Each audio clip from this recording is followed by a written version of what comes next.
Corona के नए variant delta plus ने धीरे धीरे मुल्क में अपने वायरस का दायरा बढ़ाना शुरू कर दिया है। महाराष्ट्र से शुरू हुआ डेल्टा प्लस का वायरस मध्य प्रदेश और राजस्थान के रास्ते अब दिल्ली तक पहुंच गया है। दिल्ली से सटे फरीदाबाद में डेल्टा प्लस वेरिएंट पहुंच चुका है, यानी डेल्टा प्लस अब दिल्ली की दहलीज पर दस्तक दे रहा है। वहीं डेल्टा प्लस के वायरस से मध्य प्रदेश और महाराष्ट्र में एक मरीज की मौत हो चुकी है।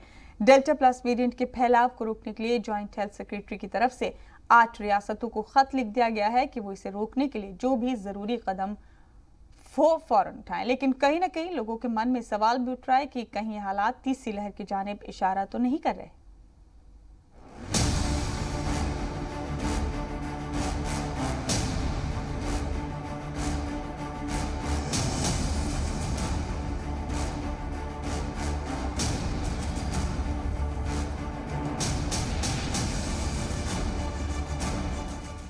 कोरोना वायरस के खिलाफ भारत की जंग बेहद मजबूती के साथ जारी है, लेकिन पहली और दूसरी लहर को झेल चुके भारत में डेल्टा प्लस वेरिएंट ने तीसरी लहर के अंदेशे को बढ़ा दिया है।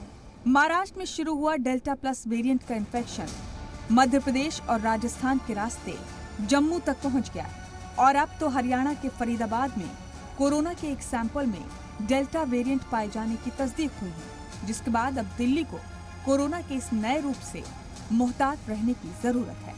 अब तक भारत में डेल्टा प्लस वेरिएंट के कुल 48 मामले सामने आ चुके हैं। इनमें ज्यादातर वही रियासत हैं जिन्हें डेल्टा वेरिएंट ने भी मुतासिर किया था। मरकजी वजारत सेहत की जानिब से उन रियासतों को खत लिखा गया है जहां डेल्टा प्लस वेरिएंट के मामला पाए गए हैं। इनमें तमिलनाडु के मदुरई, कांचीपुरम और चेन्नई, राजस्थान के बीकानेर, कर्नाटक के मैसूर, पंजाब के पटियाला और लुधियाना, जम्मू कश्मीर के कटरा, हरियाणा के फरीदाबाद, गुजरात के सूरत और आंध्र प्रदेश के तिरुपति जिले शामिल हैं। यानी महाराष्ट्र से शुरू हुआ डेल्टा प्लस वेरिएंट धीरे धीरे भारत के शुमाल और जुनूब की तरफ बढ़ रहा है। महाराष्ट्र से मध्य प्रदेश, राजस्थान, हरियाणा, पंजाब, जम्मू और जुनूब की जानिब कर्नाटक और तमिलनाडु में डेल्टा प्लस के मामला सामने आ चुके हैं। दिल्ली से सटे फरीदाबाद में इस वायरस का एक मामला सामने आने के बाद अब दिल्ली को भी मुहतात रहने की जरूरत है। दूसरी लहर ने दिल्ली को जिस तरह से मुतासिर किया था वो हम और आप भूले नहीं हैं। ऐसे में डेल्टा प्लस वेरिएंट से बचने के लिए हर मुमकिन इक़दामात लेने की जरूरत है।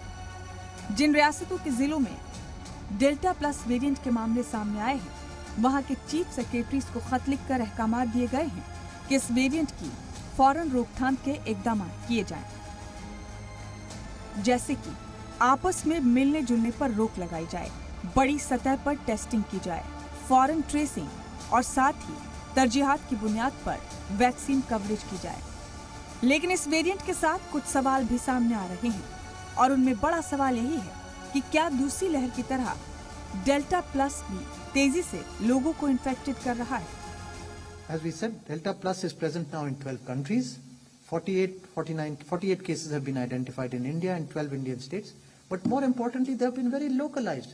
One patient here or 2 patients here or 7 here. So it is very localized.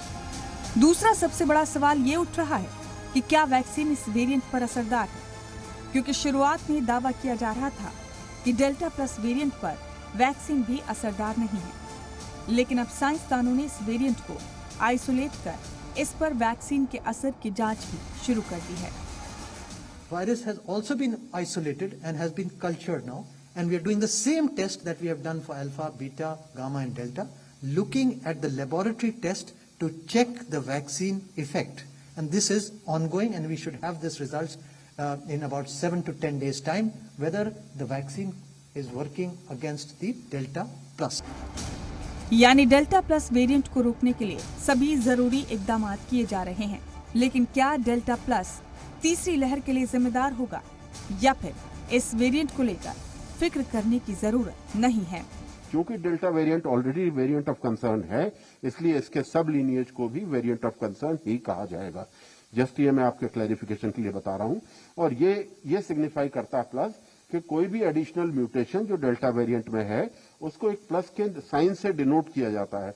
इसमें कोई ऐसी ये बात नहीं है कि प्लस का मतलब कोई ज्यादा तीव्रता से ट्रांसमिशन बढ़ेगा या कोई ज्यादा सीवियर डिजीज करेगा, ऐसा कुछ इसमें ये प्लस नहीं इंगित करता। बाकी अलग साइंटिफिक एविडेंस करेगा तो हम निश्चित रूप से आपको उसके बारे में अवगत कराएंगे। यानी इस वेरिएंट से घबराने के बजाय मोहतात रहने की जरूरत ज्यादा है, क्योंकि तीसरी लहर को रोकने की जिम्मेदारी सरकार के साथ साथ हमारे कंधों पर भी है। इसलिए सभी जवाबित की पासदारी बेहद जरूरी है, ताकि तीसरी लहर को रोकने के साथ साथ कोरोना के खिलाफ जारी इस लड़ाई को भी मुल्क जीत सके। ब्यूरो रिपोर्ट, जी मीडिया।